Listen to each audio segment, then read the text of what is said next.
마태복음 27장 55절에서 56절 말씀입니다.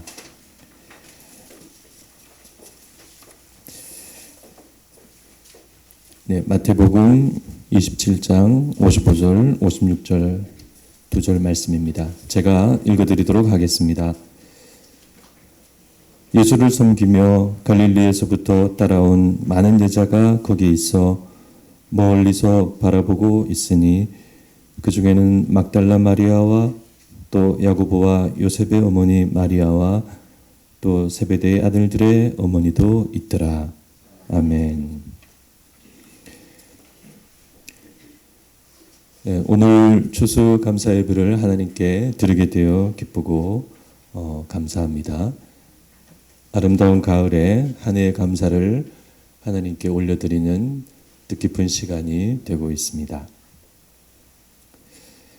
사람마다 다르겠지만 가을 하면 도시에 사는 사람과 농촌에 사는 사람의 그 감정이 조금 다를 것 같습니다.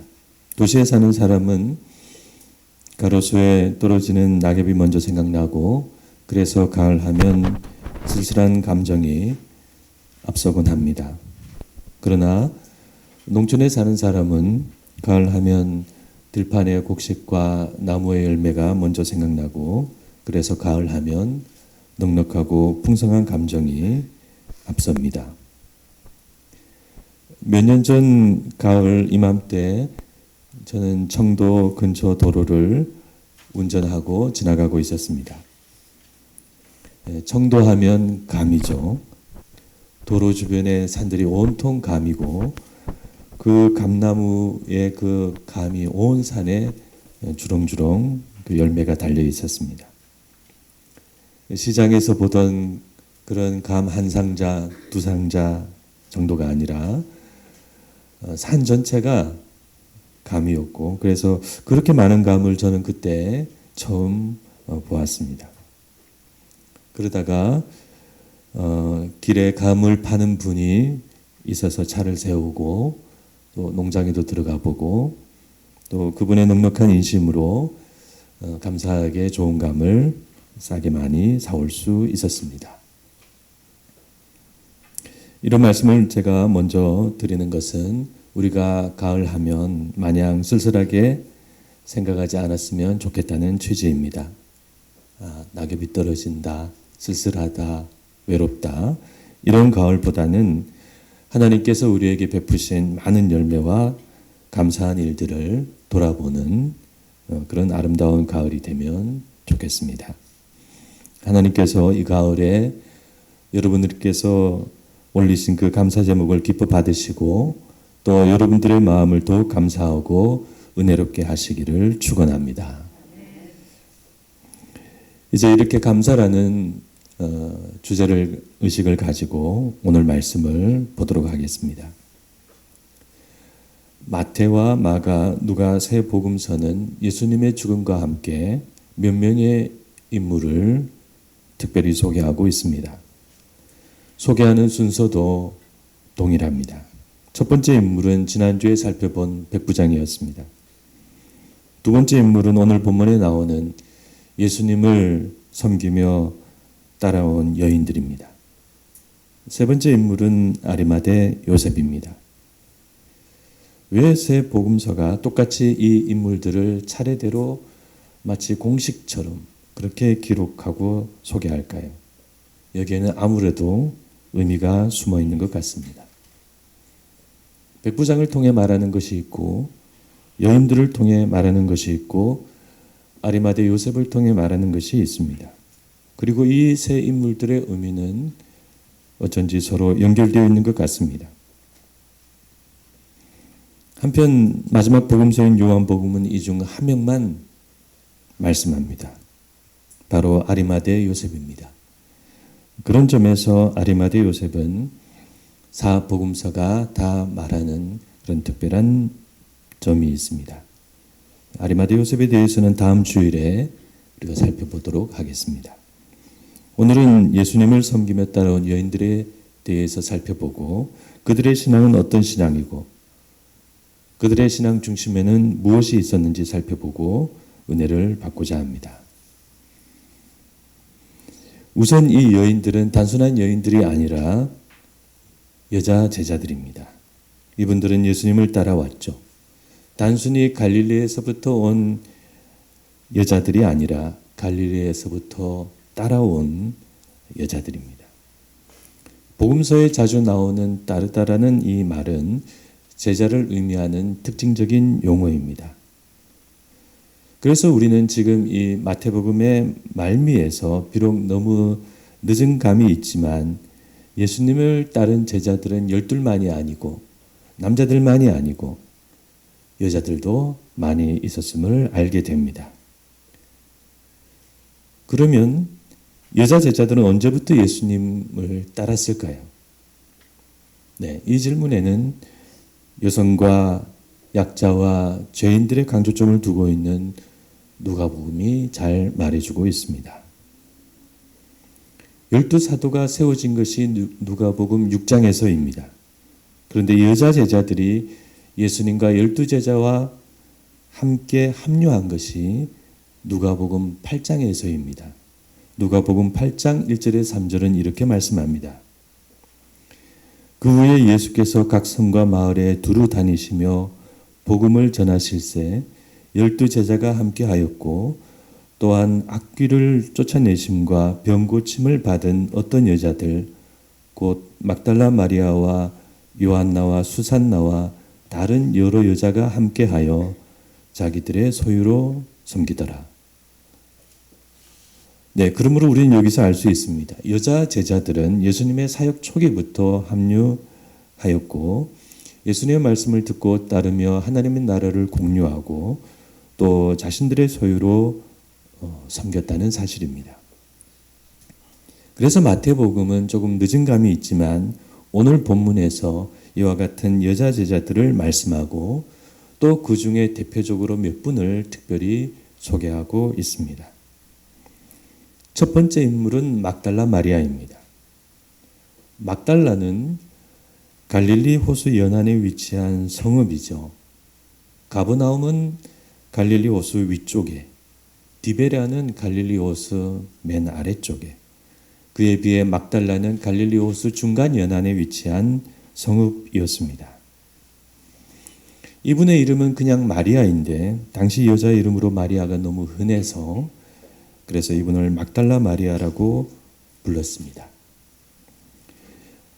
이 사람들 중에서 막달라 마리아가 맨 먼저 언급된 사실이 중요합니다. 요한복음을 제외하고 새 복음서는 막달라 마리아를 맨 먼저 소개하고 있습니다. 이를 보건대 막달라 마리아는 여자 제자 중에서 나이가 가장 많고 또 섬김도 가장 많았던 인물이 아닌가 생각됩니다.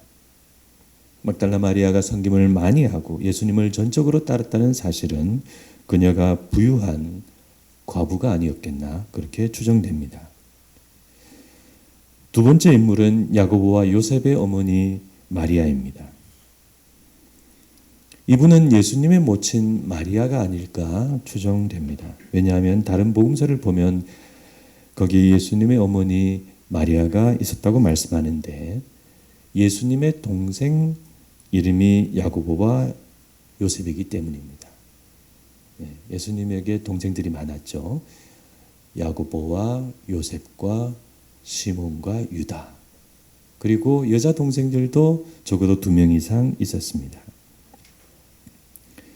그러나 야고보와 요셉도 너무 흔한 이름이어서 이분을 예수님의 어머니 마리아라고 추정할 뿐 정확히 꼭 그분이라고 말하기는 좀 어렵습니다. 세 번째 인물은 세베대의 아들들의 어머니입니다. 세베대의 아들들은 바로 야고보와 요한이죠. 그래서 이분은 야고보와 요한의 어머니입니다. 이분의 남편 세베대는 갈릴리에서 배를 소유하고 품꾼을 데리고 고기를 잡을 만큼 부유한 사람이었습니다. 그래서 이 어머니는 그런 부유함을 바탕으로 아들들과 함께 예수님을 따르며 섬겼습니다.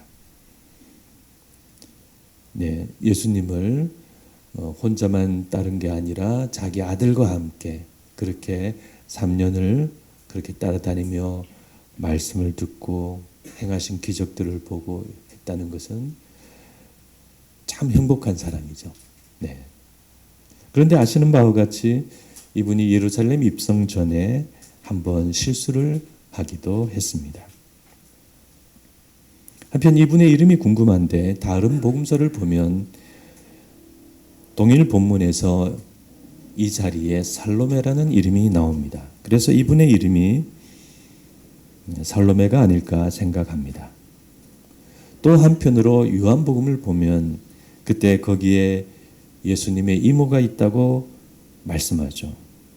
그래서 만약 그렇다면, 그래서 어떻게 맞아 들어간다면 이 살로메가 세베대의 어머니이면서 예수님의 이모일 가능성이 있습니다. 그러면 야고보와 요한은 예수님과 무슨 관계가 될까요? 예, 예수님과 사촌인 형제들이 이제 되는 것입니다. 그래서 이분이 자기 아들들을 예수님이 예루살렘에 올라가실 때 한 사람은 오른편에, 한 사람은 왼편에 세워달라고 그렇게 부탁한 것인지도 모르겠습니다. 그런데 물론 이런 내용은 단지 가능성일 뿐 정확한 내용은 되기 어렵습니다.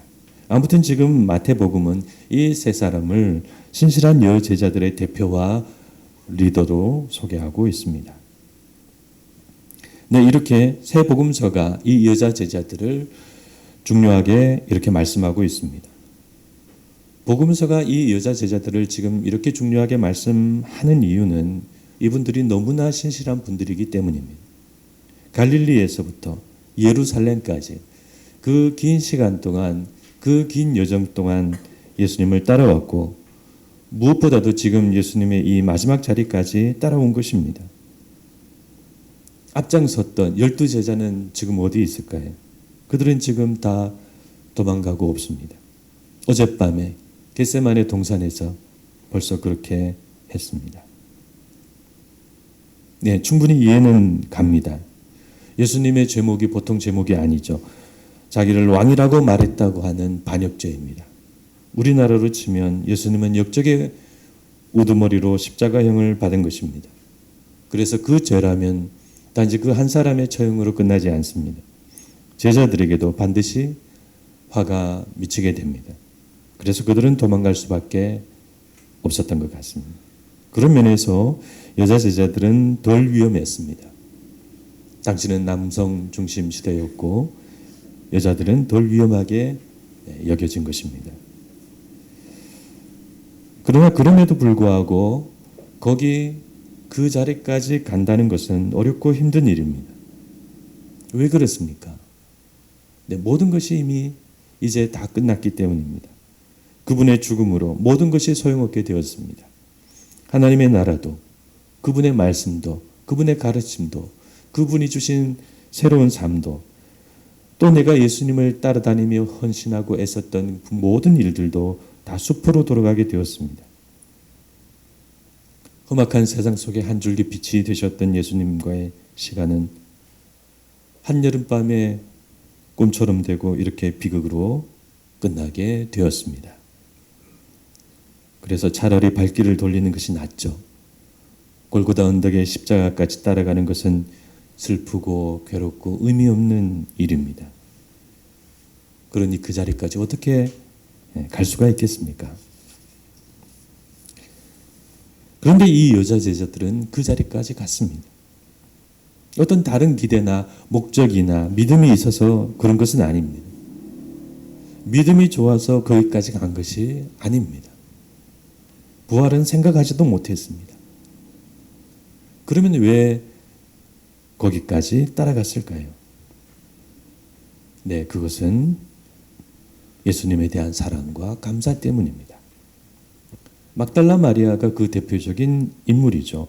막달라 마리아는 7 귀신으로 고통받던 사람이었습니다.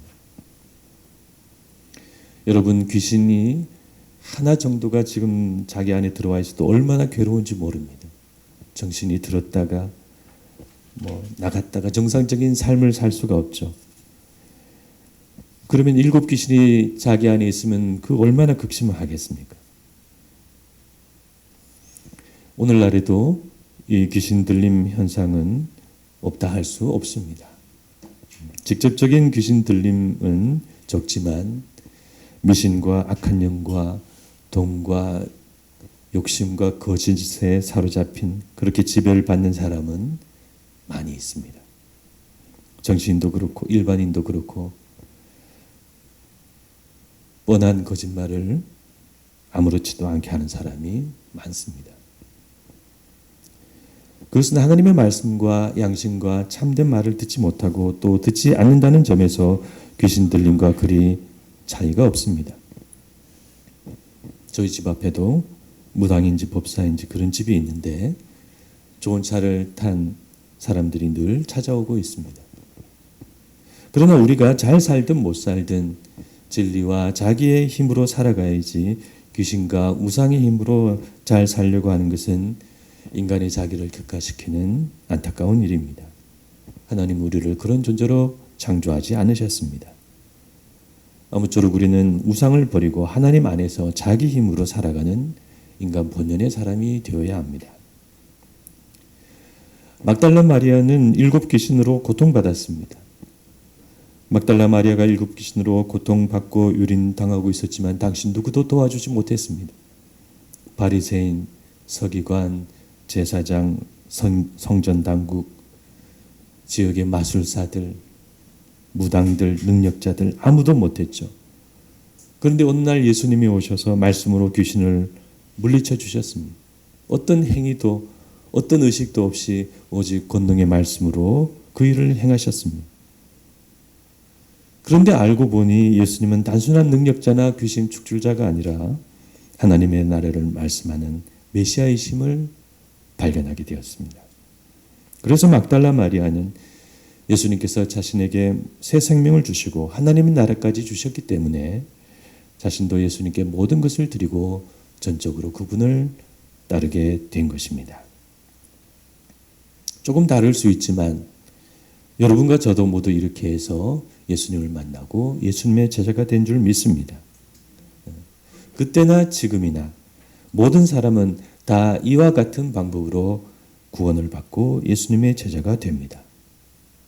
그러므로 막달라 마리아는 예수님에 대한 사랑과 감사로 그 자리까지 오게 되었습니다. 비록 예수님은 지금 십자가에 달려 돌아가시고 모든 것은 끝나겠지만 그러나 내가 그 마지막 자리까지 가겠다고 생각하고 그 자리까지 온 것입니다. 막달라 마리아가 축복을 바라고 능력을 바라고 영광을 바라고 거기 간 것이 아닙니다. 오직 내게 베풀어 주신 사랑과 은혜에 대한 감사와 보답으로 그 자리까지 갔습니다. 아마 너무 많이 울었을 것입니다. 그렇게 돌아가시면 안 되는 분인데 세상과 세상 권력자들이 또 그를 미워하는 자들이 결국 예수님을 이렇게 죽이는 것을 보고 얼마나 가슴이 아팠을까요? 그래서 우리는 여기서 다시 한번 우리 신앙이 무엇인지 발견할 수 있습니다. 어젯밤 대제사장의 뜰에서 베드로도 그랬습니다.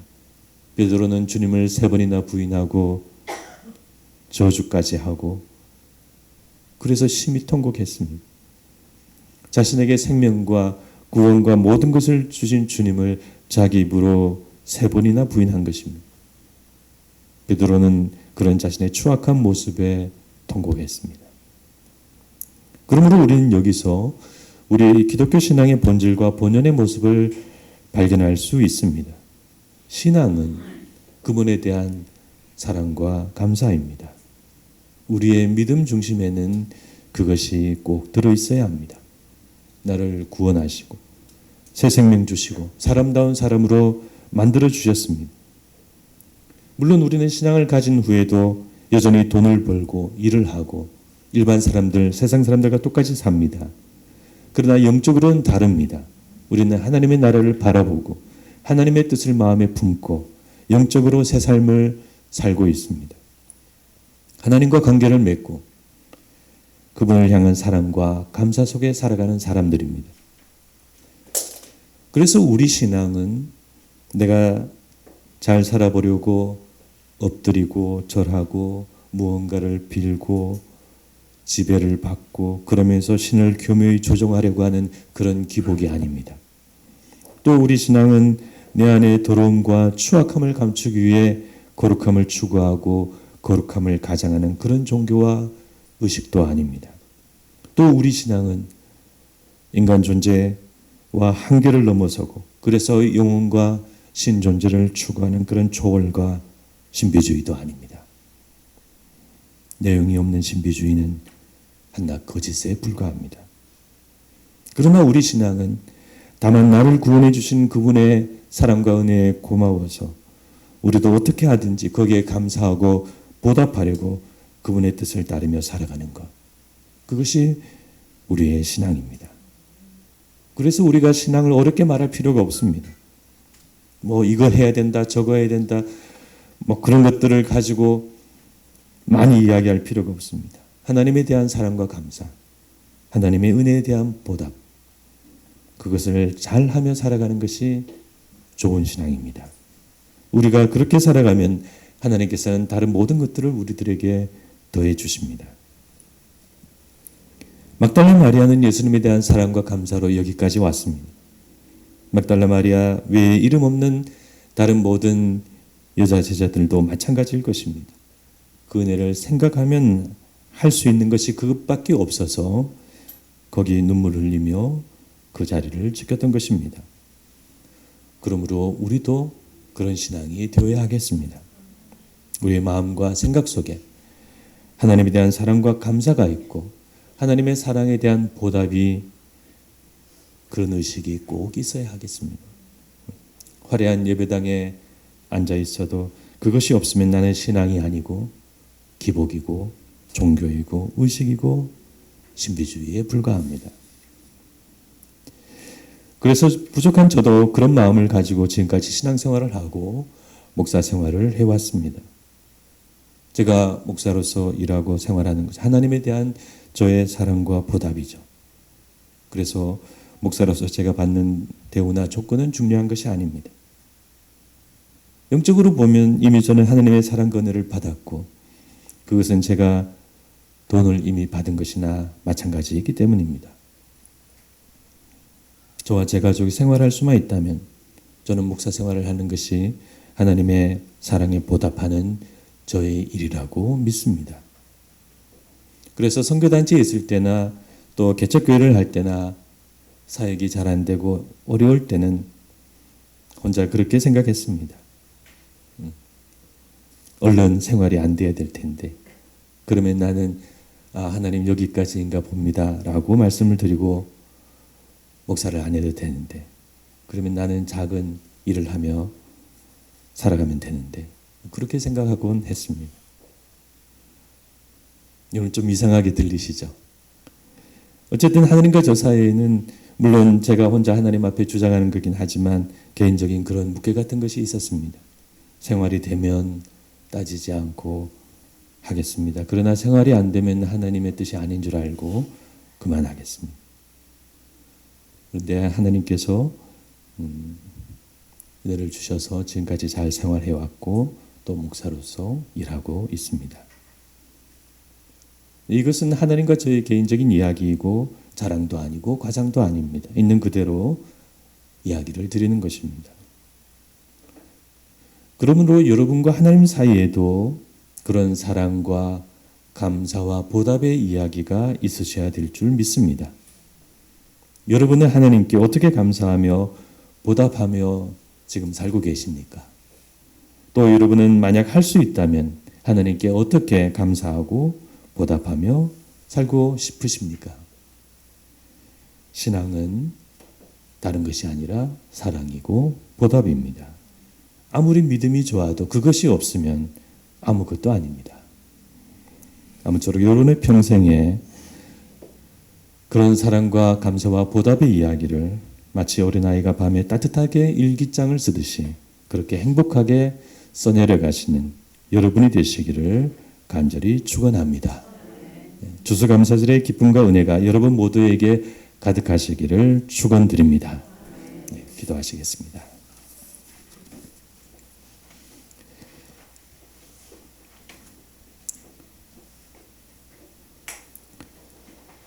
예수님을 사랑해서 예수님께 감사해서 예수님이 돌아가시는 그 마지막 자리까지 따라간 여자 제자들이 있었습니다.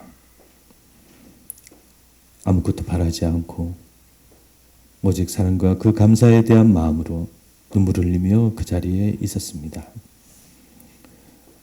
그래서 복음서는 이 여자 제자들을 중요하게 우리들에게 말씀하고 있습니다. 하나님, 저희들이 이 내용을 그냥 지나치지 않게 하여 주시옵시고 이 여인들의 신앙이 우리들의 신앙이 될 수 있도록 저희들이 주님을 그렇게 따라가는 사람들이 되게 하여 주시옵소서. 하나님을 믿는다 하면서 능력을 행하고 모든 것을 하고 모든 구제를 하고 모든 걸 다 할 수 있지만 그러나 정작 하나님에 대한 사랑과 감사, 보답하는 마음이 없다면 그저 예수를 믿어서 잘 되려고 하고 그저 예수를 믿어서 능력을 받으려고 하고 자기 중심으로 예수를 믿는 그런 사람이 되지 않게 하여 주시옵시고 하나님에 대한 감사, 보답하는 마음 우리 안에 분명히 있는 그런 신앙이 될 수 있도록 인도하여 주시옵소서. 우리 드레핀 믿음찬교회 모든 성도님들이 다 그런 믿음의 신앙의 소유자들이 될 수 있도록 인도하여 주시옵소서. 지금은 우리 주 예수 그리스도의 크신 은혜와 하나님 아버지의 무한하신 사랑과 성령님의 감화 감동 교통하심이 주님을 사랑해서 감사하며 보답하며 살아가기를 원하는 여기 있는 모든 분들 머리 위에 지금부터 영원토록 함께 있을지어다. 아멘.